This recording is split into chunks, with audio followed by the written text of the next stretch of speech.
This was the largest tomb robbery in modern Chinese history. Nearly 10,000 people participated, looting for 7 days and nights. Empress Dowager Cixi's body was desecrated, and Emperor Qianlong's coffin mysteriously blocked the entrance.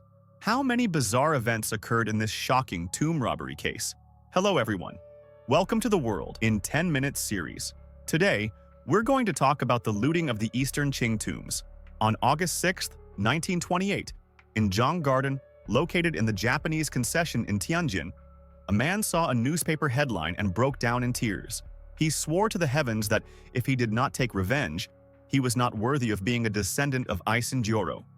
That man was Puyi, the last emperor of China, who had already abdicated. What news did Puyi see? The newspaper reported in bold letters that the Eastern Qing tombs had been looted. At that time, the Qing dynasty no longer existed, but it had only been 16 years since its fall.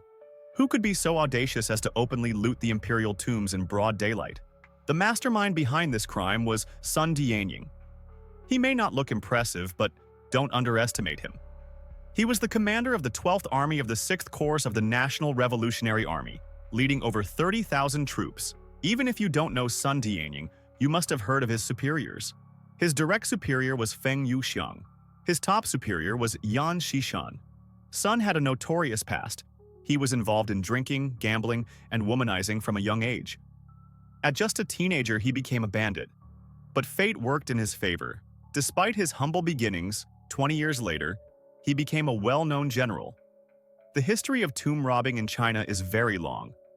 As early as the late Eastern Han Dynasty, Cao Cao organized tomb robbing into a system, even creating an official title called Mojin Xiaowei, gold-seeking colonel. He funded his army with treasures stolen from tombs, fueling his political ambitions. Because of this, Cao Cao is often considered the Grand Master of tomb robbers. But was Sun Dianying's tomb looting just about money? Not exactly. In Chiang Kai-shek's eyes, Sun Dianying's army was an undisciplined militia that could be disbanded at any time. Fearing that he might lose everything, he prepared to return to his roots as a bandit. Before disappearing, however, he wanted to pull off one final grand heist. But where could he find a place with huge wealth? His chief of staff, Liang Langxian, came up with a bold idea: grave robbing. Coincidentally, Sun Dianying's 12th Army was stationed in Zunhua, Hebei, right next to the Eastern Qing tombs. The imperial tombs were practically within his grasp. Sun immediately took action. First, he spread false rumors that a group of bandits had fled to the Eastern Qing tombs. He declared that he was leading his troops there to eliminate them. To avoid civilian casualties, he ordered the local people to evacuate, warning them, "If you don't leave, we are not responsible for any deaths or injuries." The terrified villagers dared not disobey the warlord and fled the area. With all outsiders gone, only his soldiers remained. Sun Dianying was satisfied. And then, the real plundering began. He ordered his chief of staff, Liang Langxian, and division commander Tan Wenjiang to each lead a unit and target the tombs of Kangxi, Qianlong, and Xixi for excavation. However, without professionals guiding them, the soldiers initially dug recklessly. For 3 days and nights, they turned the place upside down but still couldn't find the entrance to the underground palace. Sun Dianying was furious.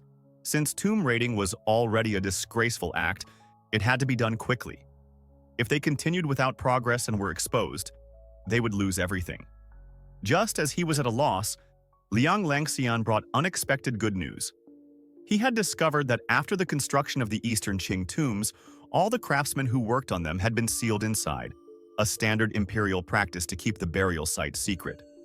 By sheer coincidence, when Cixi's Ding-Dong tomb was built, there was a stonemason named Jiang, who was just a teenager at the time. He was supposed to share the same fate as the others, but he contracted smallpox before the tomb was sealed. Since he was believed to be beyond saving, the supervising soldiers threw him onto a mountainside to die on his own. Everyone assumed he wouldn't survive, but against all odds, he did. Now, over 70 years old, this stonemason was still alive. Upon hearing this, Sun Dianying was overjoyed. He immediately sent men to capture the stonemason along with his entire family. His plan was obvious. He threatened the old man with the lives of his family, forcing him to reveal the exact location of Cixi's underground palace entrance. Under the threat of bullets, the old man had no choice but to confess the secret. He revealed that a mute courtyard had been built above Ding Dong Tomb. In the courtyard's backyard, there was a glazed screen wall, similar to the Nine-Dragon Wall, found in places like Beijing's Beihai Park. The entrance to the underground palace was hidden beneath this screen wall. Sun Dianying immediately ordered his men to dig, but they soon discovered that the wall was far more solid than expected. When it was originally built, it had been reinforced with iron rods embedded inside the structure. By this point, Sun Dianying was too desperate to care about damaging the tomb. He ordered his men to set explosives. With a thunderous explosion, a pitch-black hole appeared before them. Originally, Sun Dianying had given his men only 3 days to complete the looting. But due to various obstacles and the overwhelming amount of treasures, they ended up digging for 7 days and nights without rest. During the excavation of Qianlong's tomb and Cixi's burial chamber, strange events occurred. When Cixi's coffin was opened, her body appeared lifelike, as if she were simply asleep. A glowing pearl was in her mouth, and underneath her lay countless gold and silver treasures. But within just a few breaths, the once rosy skin of the Empress Dowager rapidly shriveled, her nails retracted, and her face contorted into an eerie expression. One of the soldiers screamed that she had bitten her tongue. From a modern scientific perspective, this phenomenon can be explained as the oxidation reaction of a preserved corpse when suddenly exposed to oxygen. But at that time, the terrified soldiers fled in all directions. Greed finally triumphed over fear. The soldiers rushed onto the coffin, dragged the pitiful Empress Dowager Cixi out, and tossed her aside. They frantically looted the treasures inside the coffin. Even Cixi's mouth was torn open. Why? Because inside was a glowing pearl.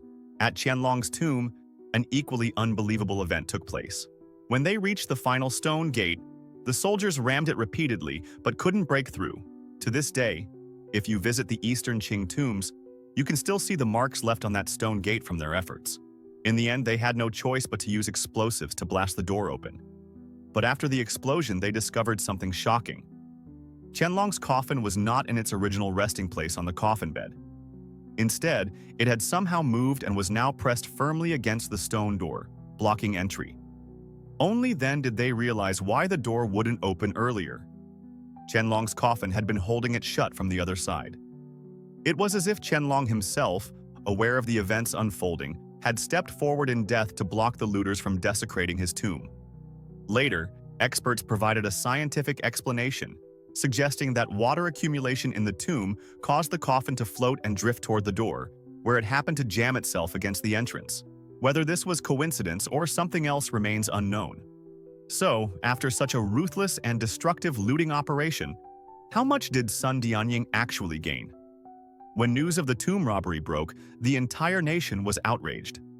Many cultural organizations, as well as former Qing officials including Puyi, formally petitioned Chiang Kai-shek, demanding that Sun Dianying be severely punished. For a while, the scandal shook the entire country. Sun Dianying realized he was in deep trouble.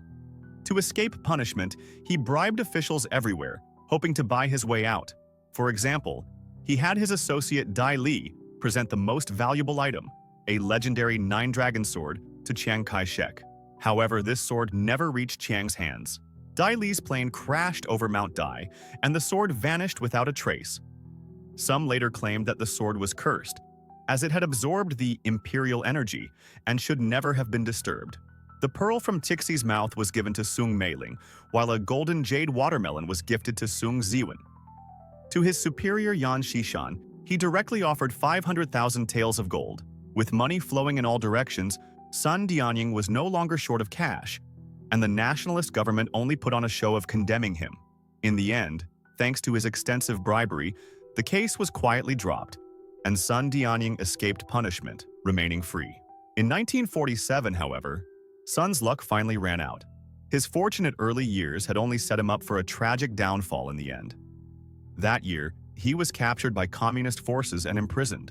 His long-term opium addiction had left him physically weak, and the harsh conditions of the prison camp worsened his mental state. At one point, he tried to escape, but was caught and stopped. Eventually, he died in the war criminal camp, taking with him the secrets of the treasures looted from the Eastern Qing tombs. What we know today is likely only a small fraction of the stolen artifacts. With Sun Dianying's death, the Eastern Qing tomb's robbery case came to a close, marking the end of one of the most infamous imperial tomb lootings in modern history. It seems that no matter how powerful an emperor was in life, once history moves on, their tombs too become vulnerable to plunder. At this point, one can't help but admire Cao Cao's brilliance. If you leave no treasures in your grave, then no one will ever find anything to steal.